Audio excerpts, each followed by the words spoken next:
Bryan, Maine, Tiger Palafox. Today we thought we would talk about what? Starting some seeds. It's that time of year. Now, I know why we're talking about that, because today when you leave here, you're going to be starting seeds in this rainy weather here in San Diego. Yeah, and, because seeds, as you mentioned before, are something that I think everybody enjoys to do. It gives you that satisfaction of truly growing something. It's not just a matter of taking a plant and then transplanting it. It's starting it from seed, having it develop, having it grow, and then being able to transplant it or put it in an area that you're going to want to finish growing it out. Have you gotten your kids involved yet? Do they think it's just this miracle, which we all think when you plant a seed and something actually grows? Well, the fun thing is having them pick out what they want to grow, because, that's what's going to really get them excited about growing it. If I'm like, hey, guys, we're all going to plant spinach, they'll be like, not so much fun. No big deal. But if they go to the shop and they get to pick out the seeds they want to grow and start, then they get really excited and actually go out every day after school and, how's it doing? Is it growing yet? Kind of a thing. So what do they like vegetable-wise?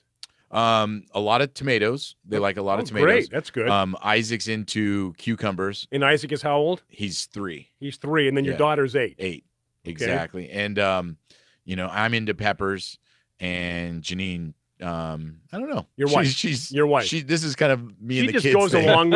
She just kind of goes along with whatever. Yeah, exactly. Is she a plant enthusiast because of you, or was she one before? No, she's not at all, and still is not. Still isn't. She likes that I do all of that stuff. That's your deal, Tiger. Yeah, exactly. She keeps a good house, though, right? Yeah. Now, John being from Michigan, it was a big deal. February, March, John, when the spring catalog would come out. I mean, you were like a kid at Christmas. January, you started after Christmas. There's nothing to do except sit there next to the fire and flip through seed catalogs. And then, so back in Michigan and the Midwest and back east, when could you really seriously plant something? Around April? In the ground? Yes. No, May. Yeah. Mother's Day. Wait, okay. Mother's Day is that the right between Mother's Day and Memorial Day was the time you had about a 4-week window of planting, and if you missed that, you can just forget putting in a garden. Yeah, you might as well not. Well, what a difference here. It doesn't matter what time of the year it is here in San Diego. Yeah, what a difference 3,000 miles we makes. Just, you just take it home and plant it. And, oh, by the way, John, speaking of that, I called it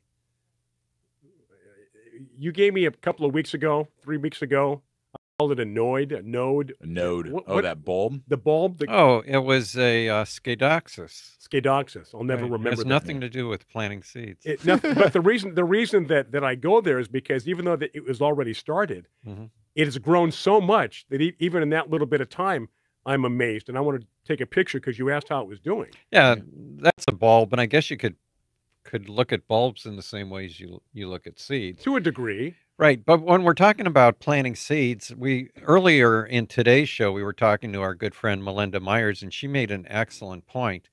She said that if you're planting a seed, make sure you look at the back of the package, because it'll give you good ideas on when to plant. And back in the Midwest, and even here in California, there's certain plants that if you want to grow from seed, you don't put direct in the ground. You don't put the seeds direct in the ground. You actually start them either indoors or in trays somewhere, and then when they're large enough, you move them to the ground. And those would be things like tomatoes, peppers.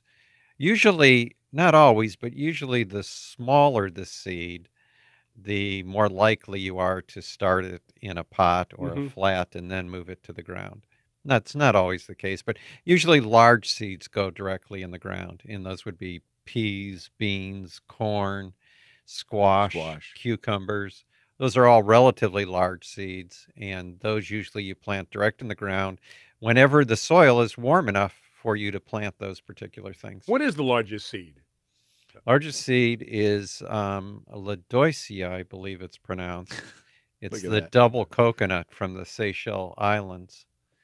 So you're going to take his class next semester? That's the world's largest seed. I remember that. He mentioned that because it floated up. Yeah, I remember. But it doesn't float. That's why you can only find them in the Seychelles. Oh, yeah, that's right. You find other coconuts all around the world because they float. They do float. And so the ocean currents will just take them to different islands and things. But double coconuts don't float. Yeah. So they're just right there. The other thing, when planning about what seeds you start, and this kind of doesn't go along with what John had mentioned, but it's my own little tip, is root plants, so carrots, beets, Mhm. turnips, onions. You can still start those inside, but I kind of recommend you wait until the weather is good And they just outside, go right and outside then and plant you them. plant them there, because sometimes disrupting that is why you're growing it. It's okay to disrupt a tomato plant and transplant it outside, but a carrot, which you're trying to get to develop, it's that fine time of when you can transplant it without messing it up, Right, kind of a right, thing. right. So I always recommend waiting until you can plant those in the garden. So you've got veggie pod, obviously. Mm-hmm. How many different varieties do you have in your veggie pod right now? What are you growing in your veggie pod? I'm finishing up right now, and part of what I'm doing today, but I usually put about 3 or 4 varieties of plants in the veggie pod. Okay. Yeah. And how you Just in one. How do you decide what you're going to put in the veggie pod versus outside in the ground? Critters? Yeah, what I think big is time. gonna do better with critters outside versus the veggie pod, which I'm trying to keep most things away from, and it's raised up and off the ground and protected by the netting and all of that. So Now, John, have you thought far enough ahead with your new property, the house you're building, things that you do want to start from seed, looking that far ahead? Aside from all the things you're transplanting from your old home to your new home. Nope. Not yet, huh? Not at all. Not at all. Not even, never a passing thought. No, not yet. Will that happen, though? Maybe. Maybe it depends. Right now I'm overwhelmed with the task I have in front of me. There's a lot going on with you. A couple tips for starting seeds Yes. indoors, whether you're in a cold climate or here in San Diego. You can go, this is the only time I would recommend using a sterile potting soil. It's really important, right? Seed starting soils are sterile, and normally you want a soil that's biologically active. But the advantage to using a sterile soil is you don't get soil-borne diseases like damping off, which you can tell if you have, because your seeds all germinate and they look really good. Mm-hmm. And then the next day you come by and they're all bent over and dead. And that's called damping off. They just looks like they had a heart attack. They just keeled over and died. So by using a sterile soil, you can eliminate that. Is there any other way to eliminate that with a regular potting soil? Is there anything you can put in the soil to? There's fungicides you could use. Use. Captan used to be. I don't know if Captan's still available, but but why not just start with a sterile soil to begin with, and then you don't have to worry about chemicals. Now, you talked about looking at the back of the package for the best time. Because it tells you how long it takes the seed to germinate, how long it takes to produce if you're, once the plant's in the ground. And something else, now with the internet, you can always Google information on, you go to YouTube and watch a video on put something. Germinating lettuce seeds or something like that. The reason I mention that is that it's not always important, but there are some seeds that germinate better in the presence of sunlight, and some seeds need darkness before they germinate. And you can find that out easily just by checking it out online. Now, I would imagine it might depend upon what you're planting in terms of seeds, but how far down should you plant a seed? For someone that's never done it before, how do they know how far down in the soil? Usually they recommend 1 to 2 times the depth of the diameter of the seed. Okay. Yeah. And from there, you just also, we've talked about this before, but this was something growing up I never understood. They used to talk about planting things like watermelon and cucumbers and squash in hills.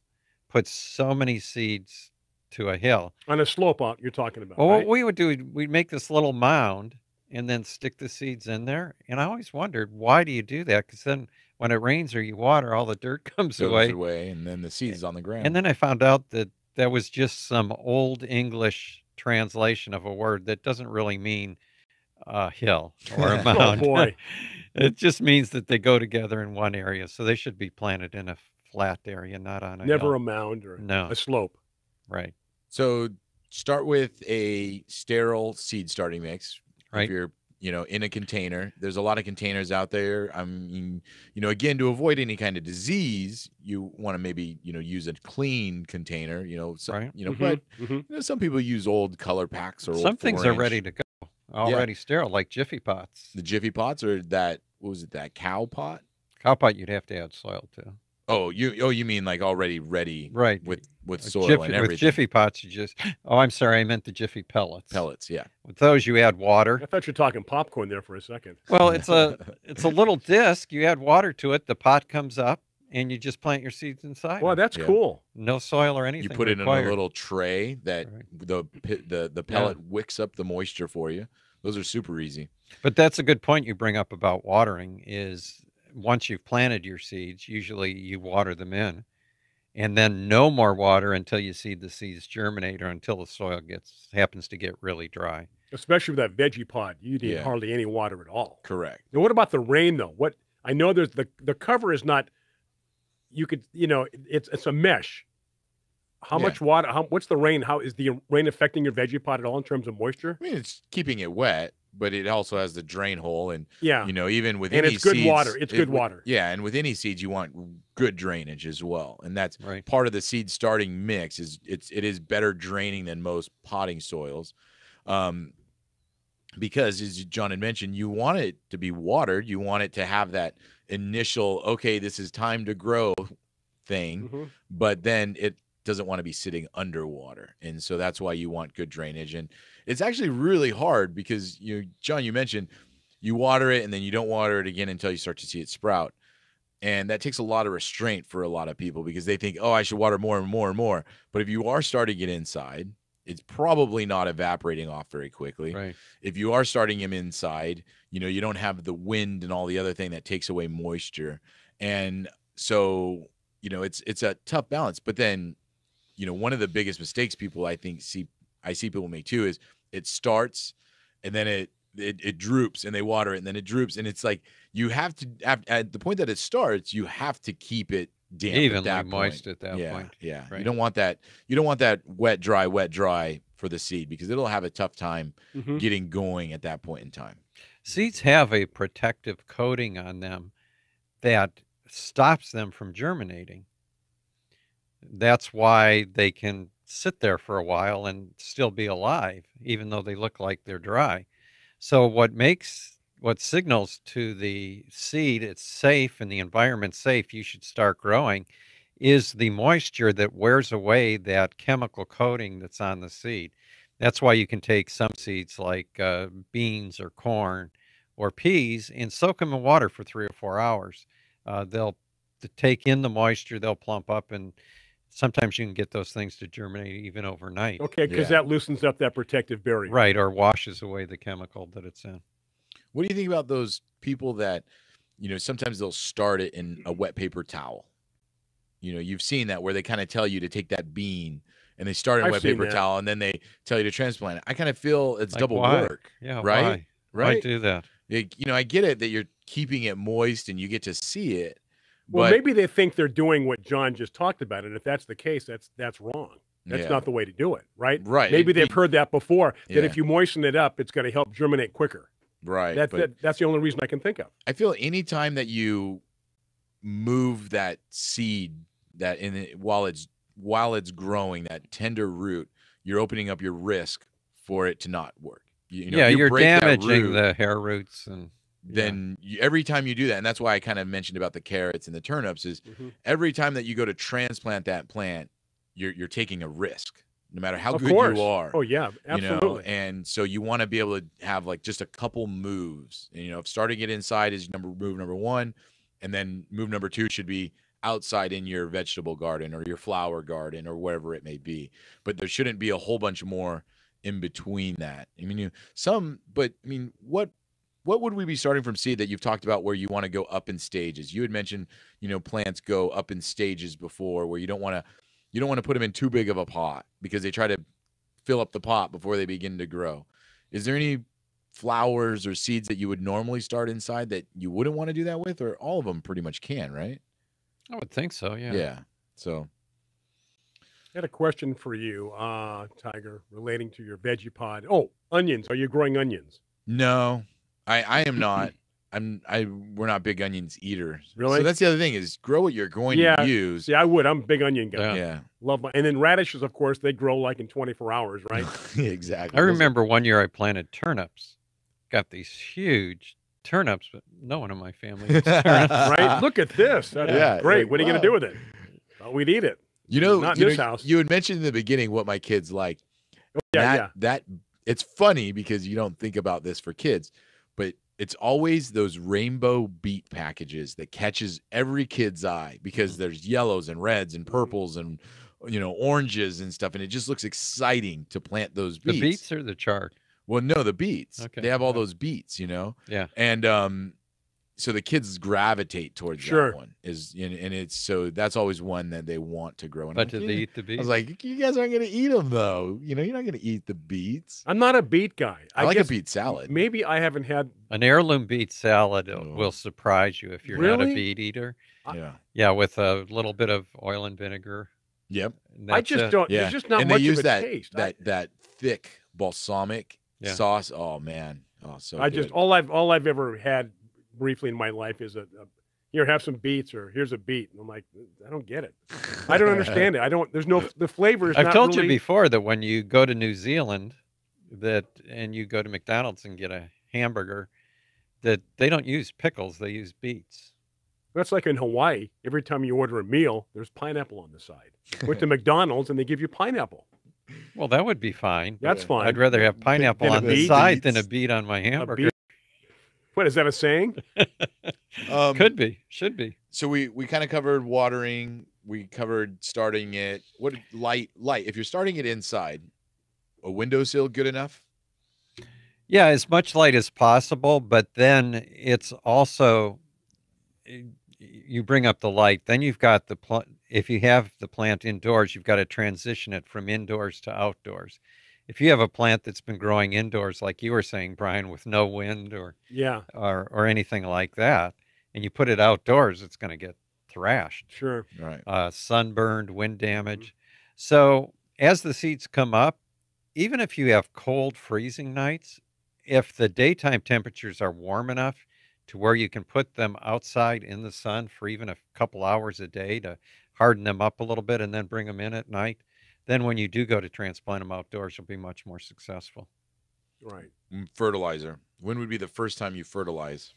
Depends on what you're using. If it's a sterile soil, Mm-hmm. then there's no fertilizer Right. in that soil. So what I would probably do would be to, when I water them with HB 101, which is Mhm. also good for getting seeds to germinate. Yeah. Right. So I'd maybe use that at first, and then maybe a little bit of dilute liquid organic fertilizer, not a lot. Yeah. Uh, Because you can burn a young seedling real easy with some fertilizer. right. Yeah. If the recommendation is 2 tablespoons per gallon, I might use 1 teaspoon per gallon. And this is at the same time you're planting the seed to get it Well, established. that's once they germinate, but I would put the HB 101 in at planting time. But you also mentioned if the soil has everything it needs, you may not want to do that, right? Yeah, but it's not going to have everything you need if you're using a sterile soil. Yeah. Yeah. Okay. That's the problem. So, yeah, and then after that you're growing it and you transition it, as you just mentioned, to make it survive your outdoor environment. And even then, once it's outside, some areas you get those weird weather turns where you waited until Mother's Day to plant it, and that's all good. And Yeah. the week later though, it turns for the worse, and you have to cover it or you have to protect it during that one night or 2 nights, and you'll Yeah. get them growing. Mhm. Then after that, I feel you can be more successful with seeds if you kind of start them that way than even some plants that you buy from a nursery, because from a nursery they grew them usually in some kind of hothouse. They did harden them off, but then some nurseries are protected. Some of those big box store nurseries Sure. are actual just kind of protected greenhouses. Yeah. You go to take that home and it's not protected at Completely your house. different environment. Yeah, so you got to be careful of that, but you'll be real successful and you have the fun. I mean, Brian, you mentioned starting from seed gives you much more satisfaction than Absolutely. just growing the plant. Then it's when it's already started, that's fine. But when you grow from a seed, it's just amazing. Yeah, and then if you are a gardener, cost effective wise, you can buy a package of seeds for a couple dollars and get 12 A bumper crop. 15 plants, where if you were to go buy 12 or 15 plants from a nursery, you could be looking at $40 to $50 depending on what you're getting. Oh yeah. Yeah. I So think did if we- you have kids, one thing you should always plant is sunflowers. Yeah. Oh, they enjoy sunflowers. those. Yeah, 'Cause they- those still amaze me. Yeah, they grow so fast, and different heights, and Yeah. kids, kids like, well, they're accustomed to having immediate results. Yeah. We've taught them that. So anything that takes forever to germinate, they're not going to be happy. They lose with. interest and forget that we even did it to begin with. Yeah. Did we cover most everything we wanted to cover on seeds? We did, except the popsicle sticks. Go ahead. Oh. We always used to use when we were little. I don't know. Do people still do that? Oh, definitely. We do it at the nursery all the time. You Really? take a popsicle stick, and then after you planted your seeds, you open like the bottom or the top of the seed packet, and you stick it over the popsicle stick, and you put that in the ground as a plant marker. Now to you show know where what the you've plants got. were. Yeah. Now you know what you've got. I always forget. I remember the first time I used the veggie pot, I was kind of like just indiscriminately planting stuff. And you said, next year, do rows. Yeah. It made a huge difference. And I knew where everything was. I knew what I had planted. Yeah. Otherwise, something comes up. And things can look a lot like each other when they come up. Oh, definitely. Is that right? cilantro or is that, what is that? Yeah. You have to taste it to find out. So, hey, that's going to do it. Thank you so much for tuning into this podcast. Any ideas for future podcasts here on Garden America, you can send those ideas to John at gardenamerica.com. Or if you want to send them to me, I know John gets a lot of emails, bmain22 at gmail.com. Let us know what you want to hear. And hopefully you're watching and enjoying our show on Saturday mornings right here on Biz Talk Radio and, of course, our Facebook Live. That's going to do it. Until next time, thank you so much for John Bagnasco, Tiger Palafox. I'm Bryan Main. We'll see you next time on yet another Garden America podcast. Take care. Have a great day.